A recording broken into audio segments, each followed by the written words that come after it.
우리에게 주시는 하나님의 말씀은 누가복음 23장 28절 말씀입니다.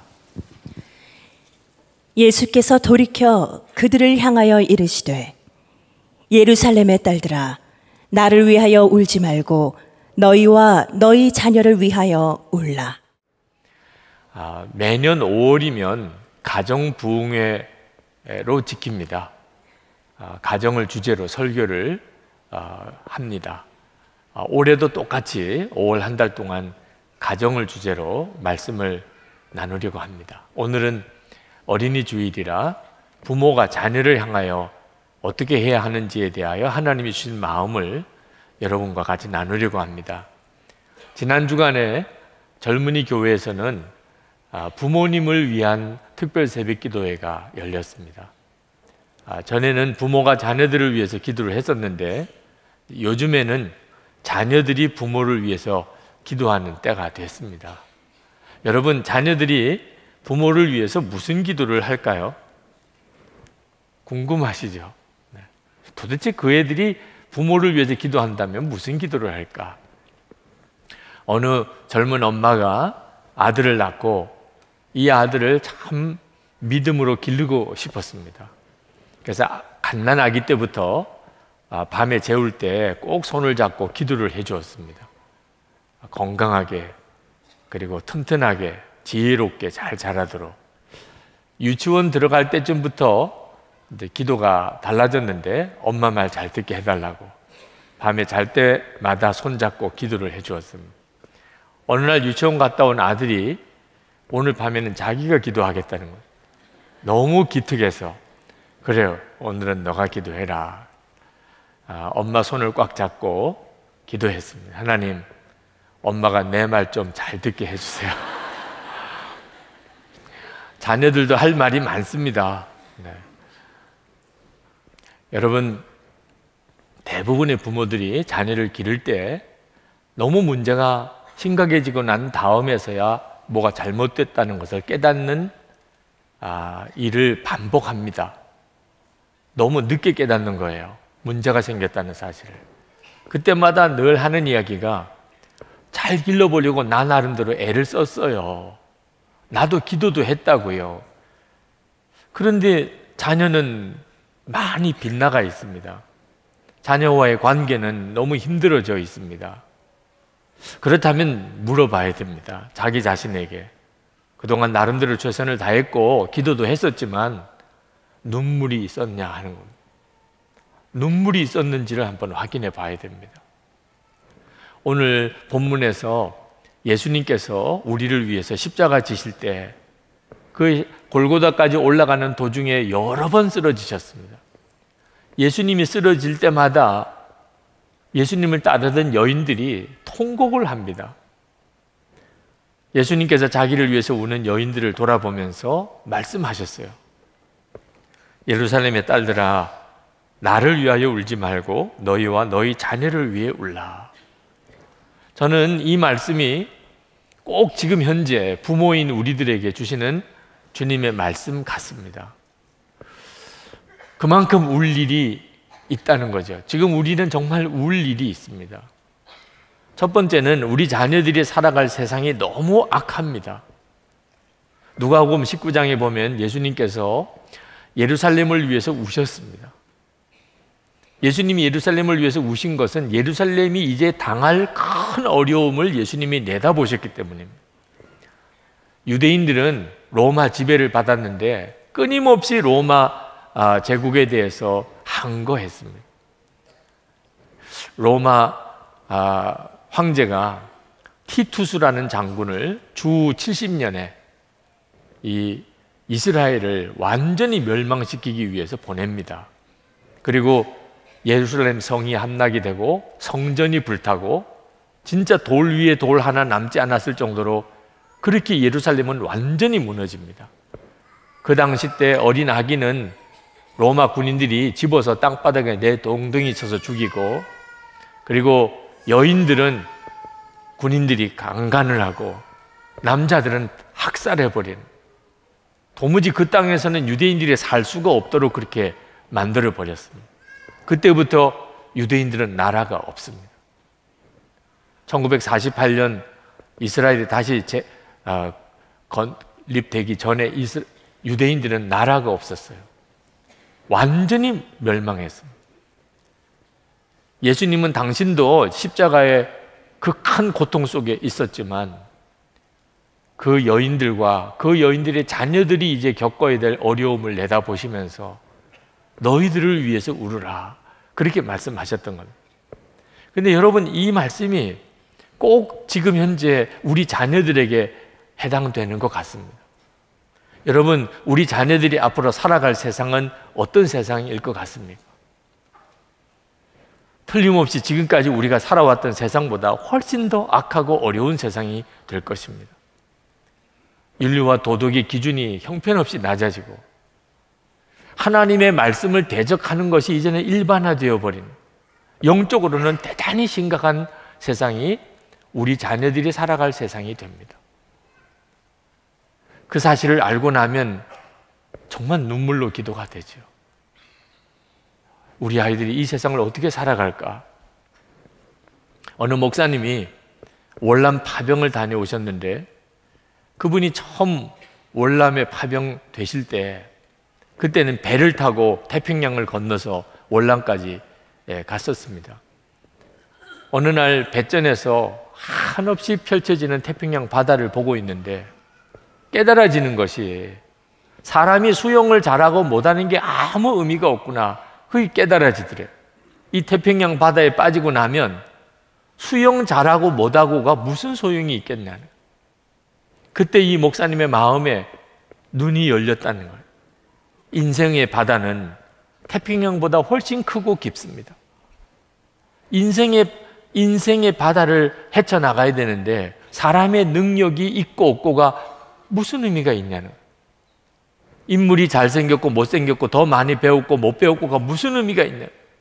인생이라는 이 바다를 헤어나가려고 할 때 도대체 우리에게 뭘 의지할 게 있겠냐. 하나님을 진짜 믿어야 되겠구나, 하나님만 믿어야 되겠구나, 그런 깨우침이 그분에게 있었고, 그래서 그는 목사의 길을 가셨다는 거죠. 여러분, 우리 자녀들이 살아갈 인생이 우리가 다 살아보았기 때문에 알잖아요. 질병이 왔을 때, 재난이 닥쳤을 때, 시험이 왔을 때 인물이나 배운 것이 무슨 의미가 있습니까? 그런 인생을 우리 자녀들이 살아가야 됩니다. 이 사실을 진짜 깨닫고 나면 자녀들을 위해서 눈물로 기도가 되는 거죠. 여러분의 자녀들의 영적인 상태는 어떻습니까? 하나님을 진짜 믿습니까? 정말 영생이 마음속에 있습니까? 우리 주님의 음성을 듣습니까? 우리 주님과 동행하고 있습니까? 어떤 시험이 오고 유혹이 오더라도 정말 잘 되는 길, 하나님이 말씀하신 대로 그렇게 살아갈 믿음이 있습니까? 너무 안타까운 거예요. 우리의 자녀들이 그렇게 하나님을 잘 믿어줬으면 좋겠는데, 전에는 대학만 들어가도 교회를 떠난다 그러던 아이들이 이제는 중학교만 올라가도 교회를 떠난다는 이야기가 있습니다. 완전히 세상 사람으로 바뀌어가고 있습니다. 그걸 보는 부모의 마음이 어찌 울지 않을 수가 있어요. 자식을 세상에 뺏기는 거죠. 여러분, 우리 자녀들이 앞을 보지 못하게 되면 부모 마음이 얼마나 안타깝습니까? 하나님 앞에 얼마나 간절히 매달리겠어요. 하나님, 우리 아이가 눈이 뜨이게 해 주십시오. 그러나 육신의 눈보다도 훨씬 더 중요한 영적인 눈이 멀어 있는 자녀들을 보면서 기도가 안 될 수가 없는 거죠. 정말 눈물의 기도가. 수로보니게 여인은 귀신 들린 딸을 고치려고 예수님께 와서 개 취급을 받았음에도 그는 물러서지 않았어요. 어떻든지 딸을 고쳐야 되니까. 이런 심정이 지금 이 세상을 보는 우리들의 심정이라는 거죠. 여러분, 그러나 우리가 우리의 자녀들만 위해서 눈물로 기도해서는 안 됩니다. 세상이 악한데 우리 자녀만 잘 살 수 있겠습니까? 우리가 보는 눈이 뜨여야 돼요. 내 아이와 그 친구들을 보아야 됩니다. 그리고 그 또래들을 다 보아야 됩니다. 2007년 4월 16일에 미국 버지니아 텍에서 총기 난사 사고가 일어났습니다. 조승이라고 하는 우리 한국계 유학생, 총기를 휘둘러서 수많은 사람이 죽고 다쳤습니다. 미국 전체가 뒤집혔죠. 이 사건이 터진 후에 수많은 많은 한국 교민들이 그 일에 대해서 대처하는 태도에 대해서 지적한 글을 누가 쓰셨더라고요. 이런 일이 벌어지는 미국 사회나 또는 희생자나 가해자가 겪었을 아픔을 헤아리기보다는 그 가해자의 부모에게 아니 도대체 자식 교육을 어떻게 시켰길래 이렇게 한국 사람들 망신을 다 시키느냐 비난하 그리고 아이들을 바깥에 내보내지 않는 거예요. 왜? 한국 사람이라고 그러면 또 돌에 맞거나 욕을 들을 가능성이 많다는 거죠. 나가지 마, 바깥 출입하지 마. 희생자들을 추모하는 시간에도 자녀들을 보내지 않는 부모들이 많았다는 겁니다. 가면은 험한 꼴을 당할 거야. 많은 미국 시민들은 그 끔찍한 사건이 일어나고 난 다음에 희생자를 위해도 눈물의 기도를 했지만 가해자를 위한 기도와 눈물을 빠뜨리지 않았었습니다. 희생자들의 가족들도 마찬가지였어요. 그들 스스로도 너무나 비참하고 고통스러웠지만 총을 쏜 그 조승이라는 이 학생은 얼마나 또 마음이 힘들었을까. 그가 겪었던 마음의 아픔과 그리고 그가 지고 있었던 무거운 짐은 얼마나 힘들었을까. 그래서 그 총을 쏜 가해자의 이름까지 추모석을 만들어서 다른 희생자들 틈에 나란히 세워놓고 기도했습니다. 그 부모는 또 얼마나 힘들까. 가해자의 부모는 얼마나 황당하고 또 고통스러울까. 그래서 그 가해자의 가족들과 부모들을 위해서 위로의 메시지를 전해 주었습니다. 여러분, 내 자식만 생각하는 생각의 틀을 벗어나야 됩니다. 이제는 우리 자녀의 친구도 봐야 됩니다. 너 나쁜 애들이랑 사귀지 마. 이렇게만 말해서는 안 됩니다. 내 자녀의 친구들을 함께 아우러야 됩니다. 그들을 바로 이끌어야 됩니다. 그리고 그 나이 또래 아이들 전체를 위해 기도해야 됩니다. 우리가 앞으로 우리 자녀들에게 맡겨줄 세상은 쉽지 않습니다. 동성애 문제가 지금 논란이 되고는 있는데 아직까지는 이 동성애 문제가 이렇게 하나님의 말씀대로 지켜지는 것 같지만 어느 순간에 이게 무너질지 모릅니다. 하나님께서 말씀하신 기준이 세상에서 완전히 무너지는 두려운 순간이 우리에게도 눈앞에 닥쳐오고 있습니다. 음란한 풍조는 말할 수도 없고 지금 우리 땅에서 저질러지고 있는 수많은 낙태는 정말 하나님 앞에 회개해야 될 큰 회개의 제목이기도 합니다. 온갖 중독, 철저한 개인주의, 무서운 이기주의, 이것이 지금 우리 자녀들이 살아가야 될 세상. 그러니 눈물이 나는 거죠. 두 번째는 이제는 자녀들을 말로 기를 수가 없기 때문에 눈물이 나는 것입니다. 요한 사도가 이렇게 말씀했습니다. 요한일서 3장 18절에 자녀들아 우리가 말과 혀로만 사랑하지 말고 오직 행함과 진실함으로 하자. 이제는 더 이상 말로만 사랑한다고 하지 말고 행함과 진실함으로 사랑하자는 거예요. 이건 정말 부모가 자녀들에게 해야 할 일입니다. 제가 부산에서 목회할 때 한 번은 아주 큰 청년 연합 집회를 준비했었는데 중요한 안건이 하나 생겼습니다. 그 집회의 주 강사, 설교자를 선정하는 일입니다. 세 분이 추천이 되었습니다. 회의를 모였습니다. 우리 이 세 분 중에 어떤 분을 우리가 설교자로 초청을 해야 되겠습니까? 세 분 다 아주 유명한 설교자세요. 그때 어느 목사님이 불쑥 이런 질문을 했습니다. 그분들의 설교는 대단히 유명하지만 그분들의 삶은 어떤지 추천하신 분이 좀 설명해 주시기 바랍니다. 근데 두 분은 자기가 추천한 목사님의 삶에 대해서 알지를 못해서 한 분 목사님만, 그 목사님은 이러이러한 삶을 살아오셨고 지금도 이런 일을 하고 계십니다. 아, 그러면 우리가 그 목사님을 모십시다. 그래서 그분을 강사로 우리가 뽑은 적이 있습니다. 회의가 끝나고 나오면서 아, 이제는 설교자가 삶으로 설교해야 되는 시절이 됐구나. 그래서 저에게 하나님이 깨우쳐 주신 아주 중요한 교훈이었습니다. 근데 여러분, 이것이 목사의 이야기만 아니라는 거 아시잖아요. 이제는 자녀들에게 정말 그렇습니다. 우리가 우리 아이들을 잘못 길렀던 가장 결정적인 이유는 말로만 가르치려고 했기 때문입니다. 자녀들은 부모의 삶을 보고서 배우지 부모가 하는 말을 듣고 배우는 게 아닙니다. 만약에 엄마 아빠가 싸우는 것, 부부 싸움을 한다면 그러면 다 나름대로 싸울 이유가 있는 것이고, 그리고 그렇게 또 싸웠다가도 다시 또 하나가 되어서 잘 살기도 하죠. 자녀들은 다릅니다.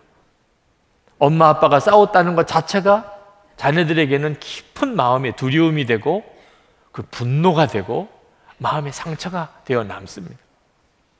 엄마가 잘했냐 아빠가 잘했냐는 것은 자녀들에게 의미가 없습니다. 엄마 아빠가 싸웠다는 것 자체가 자녀들에게는 화가 나는 거예요.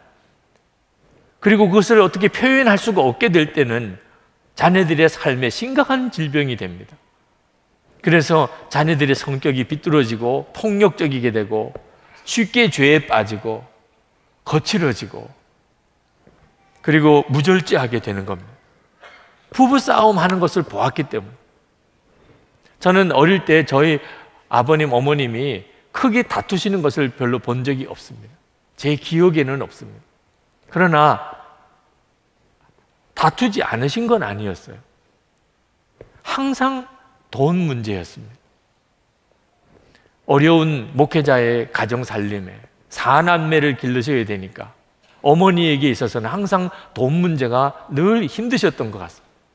지금에서 생각해 보니까 어머님이 많이 힘드셨을 것 같아요. 그래서 어머님이 아버님에게 돈 문제를 몇 번 이야기하시는 것을 들었어요. 아버님으로는 해결할 방법이 없으시니까 우리가 느끼기에 아버님, 어머님이 그 문제 때문에 서로 불편해 하시는 것을 느낀 거죠. 근데 그저 그런 정도인데도 제 기억이 남아 있어요. 그때 말은 못 했어요. 밥을 못 먹으면 어때? 밥을 못 먹으면. 싸우지 않으시면 좋겠어.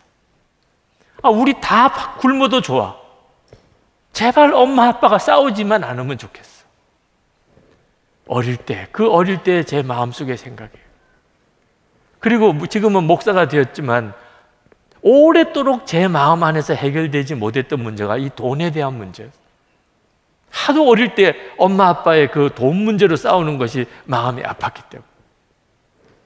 공부 열심히 하라 말 안 해도 좋아요. 싸우지만 않고만 살아도 엄마 아빠가 아이들을 훌륭하게 기르는 것입니다.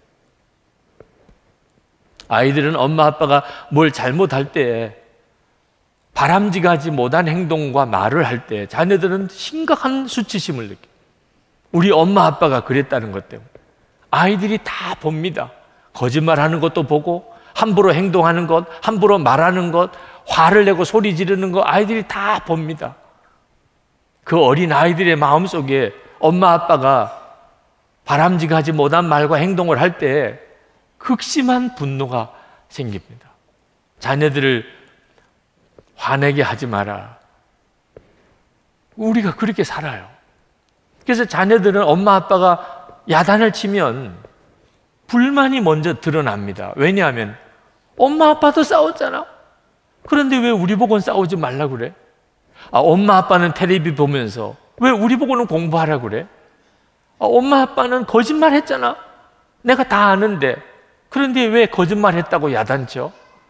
엄마 아빠는 싸울 때 막 소리 질렀잖아. 그런데 왜 우리 보고는 좋은 말 하라고 그래?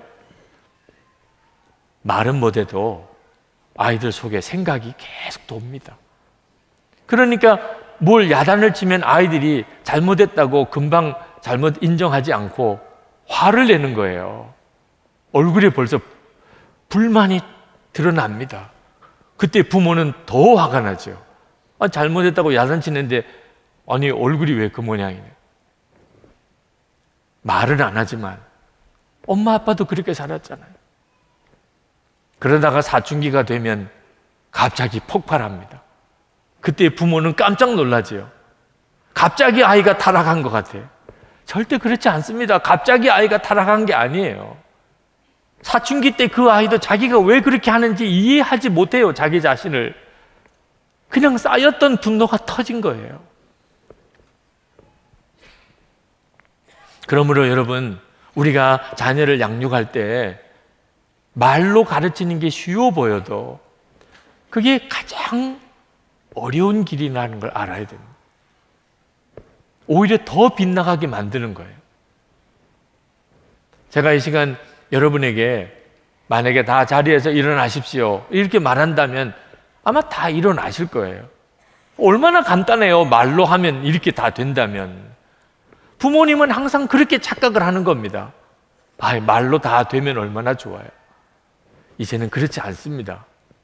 만약에 제가 이 시간 여러분들이 다 자리에서 일어나기를 기다리면서 하나님께 기도만 한다면 그러면 여러분이 자리에 일어나실까요? 믿어지지가 않아요. 정말 그런 일이 일어날 거라고는 믿어지지가 않아요. 자녀들에게 말로 가르치지 않고 기도로만 하고 이게 믿어지지가 않는 거예요. 많은 부모들에게 그런 일이 일어날 수 있으리라. 말로 해도 안 되는데 기도만 한다고 돼요? 근데 여러분 이제는 그 방법을 배워야 됩니다. 말로 하지 않고 기도로만 아이를 기르는 법. 그때만 우리 아이들을 제대로 기를 수 있어요. 그러려니 눈물이 나는 거예요. 말로 하지 않고 기도로만 기르려니. 이블린 크리스텐슨 사모님이 쓰신 나를 먼저 변화시키소서 그런 책이 있습니다. 지금은 절판되었더라고요. 이블린 크리스텐슨 사모님에게 제인이라는 딸이 있었는데 어려서부터 아주 순종적이고 말 잘 듣는 딸이었어요. 그런데 18살 되던 어느 날 외출을 하는데 딸이 너무 가벼운 옷을 입고 나가는 걸 보고 야단을 쳤어요. 옷을 바꿔 입고 가라고. 그랬더니 그 제인이 갑자기 엄마에게 큰 소리를 질렀습니다. 엄마, 제발 잔소리 좀 하지 마세요. 엄마가 잔소리를 시작하면 목소리가 얼마나 커지는지 아세요? 첫 마디만 하면 무슨 말인지 다 알아들을 수 있어요. 사모님이 엄청 충격을 받았어요. 전혀 그런 말 안 하던 아이가 엄마에게 막 소리를 지르고 엄마에게 반항을 하는 걸 듣고 그 제인이라는 딸이 타락한 것 같아서 방에 들어가서 침대에 엎드려서 하나님께 울면서 기도했습니다. 하나님, 우리 딸 왜 이래요? 하나님, 우리 딸 큰일 났어요. 그때 하나님께서 크리스텐슨 사모님에게 성경 구절 하나를 깨우쳐 주셨습니다. 베드로전서 1장 3장 1절 2절 말씀. 도를 순종치 않는 자라도 말로 말미암지 않고 그 안에 행위로 말미암아 구원을 얻게 하려 함이라. 불신 남편을 전도하는 길에 대한 말씀이지만 자녀에게 어떻게 해야 그 아이를 가르칠 수 있는지를 하나님이 깨우쳐 주신 것이라고 받았습니다. 이제는 말로 말미암지 않는 아내의 행위로 말미암아 구원을 얻게 하려는 것처럼 이제는 엄마의 행위로 내 딸을 구원해야 되는 거구나. 그리고 그때부터 크리스텐슨 사모님은 기도가 바뀌었어요. 딸에게 뭔가 말을 해주고 싶은 일이 생겼을 때 그는 하나님께 기도합니다. 그리고 하나님, 나를 변화시켜 주세요. 내 변화된 모습을 보고 딸이 배우게 해주세요. 그게 크리스찬 사모님의 기도였어요. 4년이 지났습니다. 어느 날 어머니 날 제인이 어머니에게 카드를 써서 보냈습니다. 카드 맨 표지에 이렇게 썼습니다. 말 없이 행동으로 모든 것을 가르쳐 주신 어머니께. 여러분, 힘든 길 같아 보여도 말로 가르치지 않고 기도로 내가 먼저 변화되기를 원하는 마음으로 가르치는 게 훨씬 빠르고 더 강력합니다. 자녀와의 관계를 회복하고 싶어서 자, 우리 좀 이야기 좀 하자. 그러면 보통 다 더 화내고 끝내요. 말하다가 더 화내고 끝내요. 1960년대 미국 자녀들의 문제 때문에 부모들이 큰 충격에 빠졌습니다. 히피 열풍이 불었어요. 아이들이 집에서 다 떠나요. 길거리에서 자기들끼리 모여 노숙을 하고 혼숙을 합니다. 학교 다니지 않아요. 다 학교 자퇴서 내고, 그리고는 길거리로 다 나와서 자기들끼리 그냥 아무렇게나 길가에서 노래하고 자고, 기가 막힌 일이 벌어졌어요. 어떻게 해야 되는지 난감했습니다. 그때 자동차 뒤에 스티커가 하나 유행을 했습니다. 오늘 아침 당신의 자녀를 안아주셨습니까?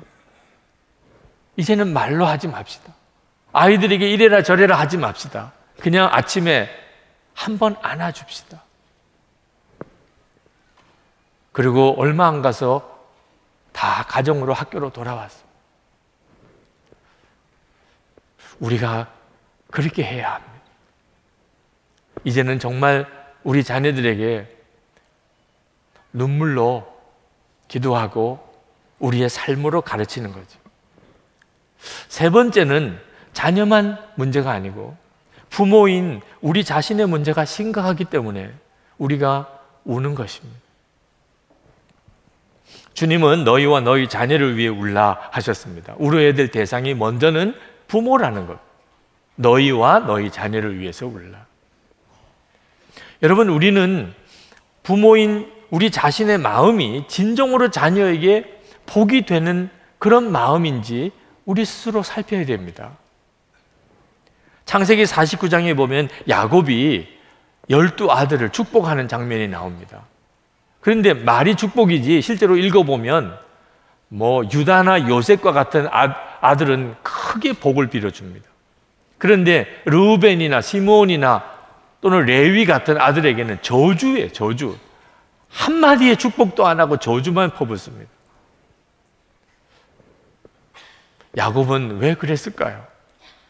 사랑하는 자기 아들들인데 마지막 축복하는 시간에 왜 저주를 퍼붓는 아이가 생겼을까요? 신명기 33장의 모세의 축복 기도는 다릅니다. 모세도 똑같이 마지막에 이스라엘의 12지파를 축복합니다. 근데 어느 한 지파도 빼지 않고 다 복을 선포합니다. 야곱과 모세의 축복 기도가 왜 이렇게 다르지요? 그 마음이 달랐던 거예요. 야곱이 바로 전에 바로왕 앞에 나갔을 때 자신의 삶에 대해서 그가 고백하기를 창세기 47장 9절에 험악한 세월을 보냈었나이다. 이게 야곱이 자기 자신에 대해서 가지고 있는 생각이었어요. 나는 정말 험악한 세월을 보냈어. 야곱의 마음은 많은 상처가 있었습니다. 그러니까 저주가 튀어나오는 거예요, 아이에게도.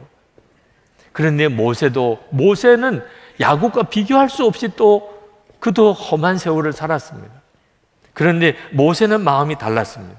신명기 33장 29절에 보면 이스라엘이여 너는 행복한 사람이로다. 여호와의 구원을 너같이 얻은 백성이 누구냐? 그는 너를 돕는 방패시요 내 영광의 칼이시로다.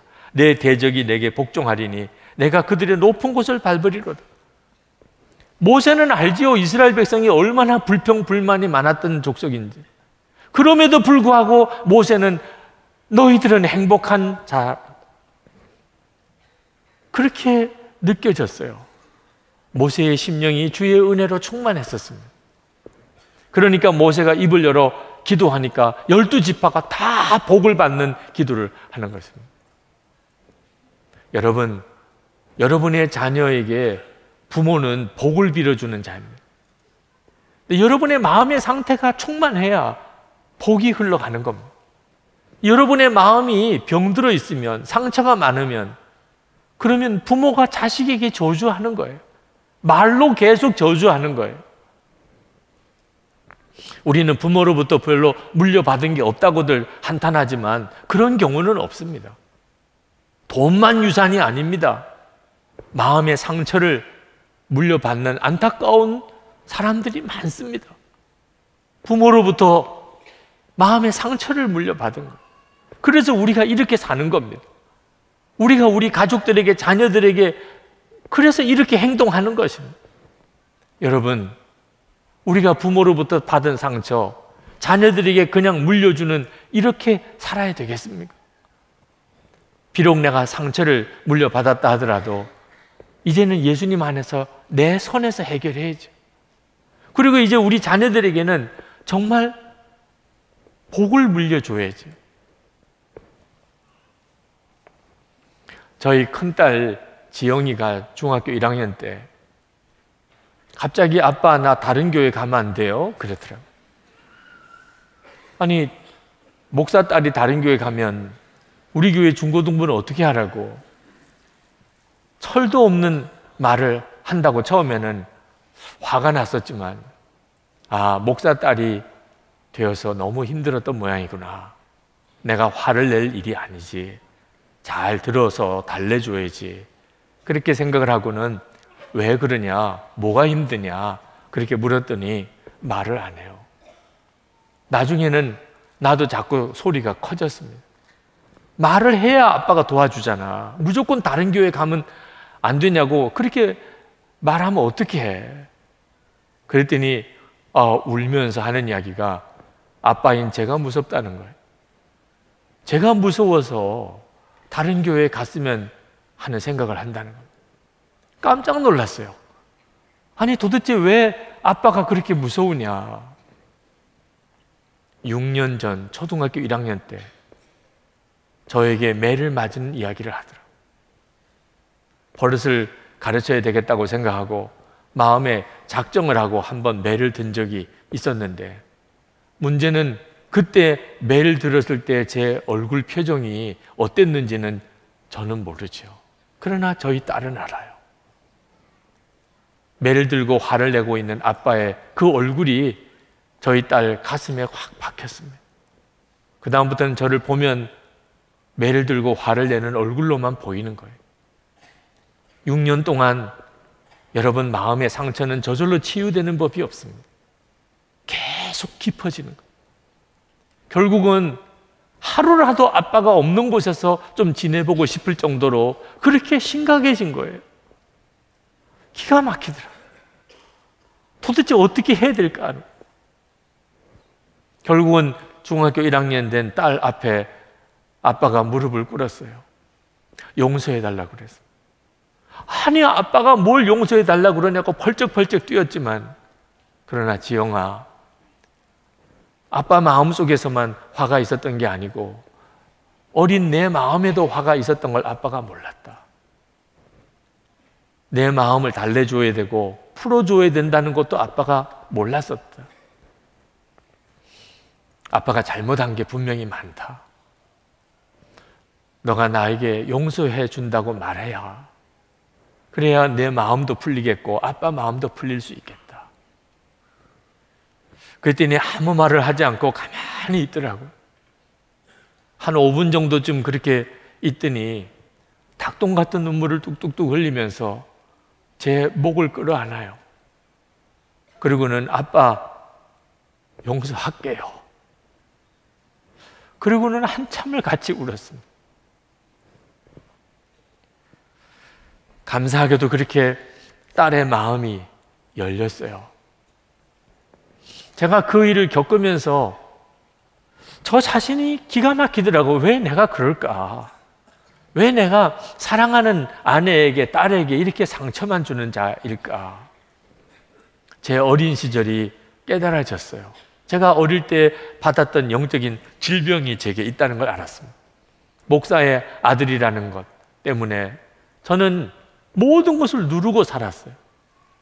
뭔가 특별히 좋아도 안 되고 뭔가 특별히 나빠도 안 됩니다.